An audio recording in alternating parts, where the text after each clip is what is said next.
Selamat datang di channel Baca Berita Viral. Kasus korupsi proyek BTS 8 triliun rupiah menyeret Menkominfo Johnny G. Plate. Berikut kami beritakan dari situs laman sebagai berikut. Menteri Komunikasi dan Informatika Johnny G. Plate ditetapkan sebagai tersangka oleh Kejaksaan Agung, Kejagung dalam kasus dugaan korupsi proyek BTS. Johnny G. Plate dirompikan saat keluar dari gedung Kejagung, Jakarta Selatan, Rabu tanggal 17 Mei tahun 2023. Plate tampak menggunakan rompi tahanan Kejagung warna merah muda dan ditahan setelah diperiksa oleh penyidik. Sebuah mobil tahanan sudah siap mengangkutnya, Plate pun langsung dibawa ke mobil tersebut.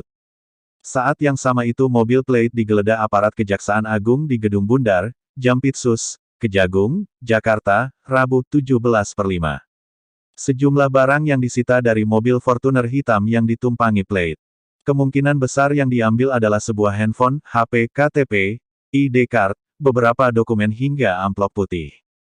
"Ya, Mas," kata Kepala Pusat Penerangan Hukum Kejagung Ketut Sumedana saat ditanya soal penggeledahan mobil Johnny Plate. Pada pagi hari Kejaksaan Agung kembali memeriksa Johnny.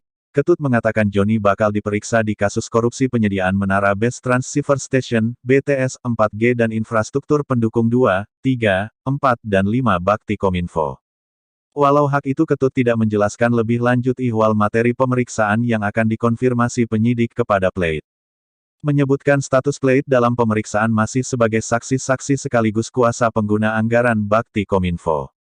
Pemeriksaan kali ini merupakan yang ketiga kalinya dilakukan penyidik dari Jaksa Agung Muda Bidang Tindak Pidana Khusus Kejagung terhadap Plate.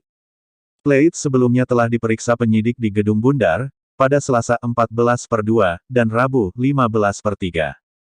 Ketut pun mengatakan pemeriksaan sebelumnya terhadap Plate dilakukan penyidik untuk mendalami dugaan manipulasi perkembangan proyek pembangunan tersebut.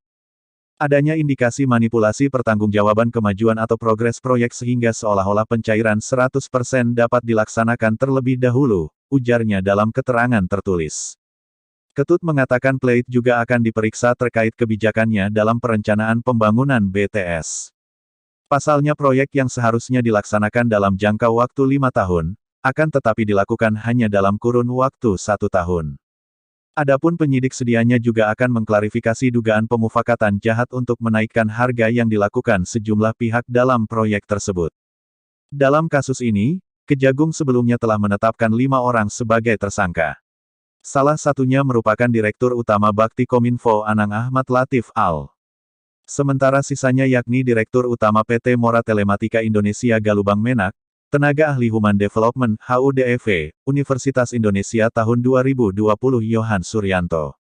Selain itu Account Director of Integrated Account Department PT Huawei Tech Investment Mukti Ali dan Komisaris PT Solitech Media Sinergi Irwan Hermawan.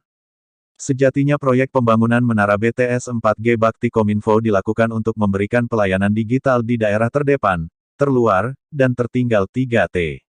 Agenda Kominfo merencanakan membangun 4.200 menara BTS di pelbagai wilayah Indonesia. Akan tetapi para tersangka terbukti melakukan perbuatan melawan hukum dengan merekayasa dan mengondisikan proses lelang proyek. Hal demikian telah merugikan negara. Demikian info dari kami, semoga bermanfaat. Dukung kami dengan cara, silakan like, subscribe dan bagikan ke sosmed Anda.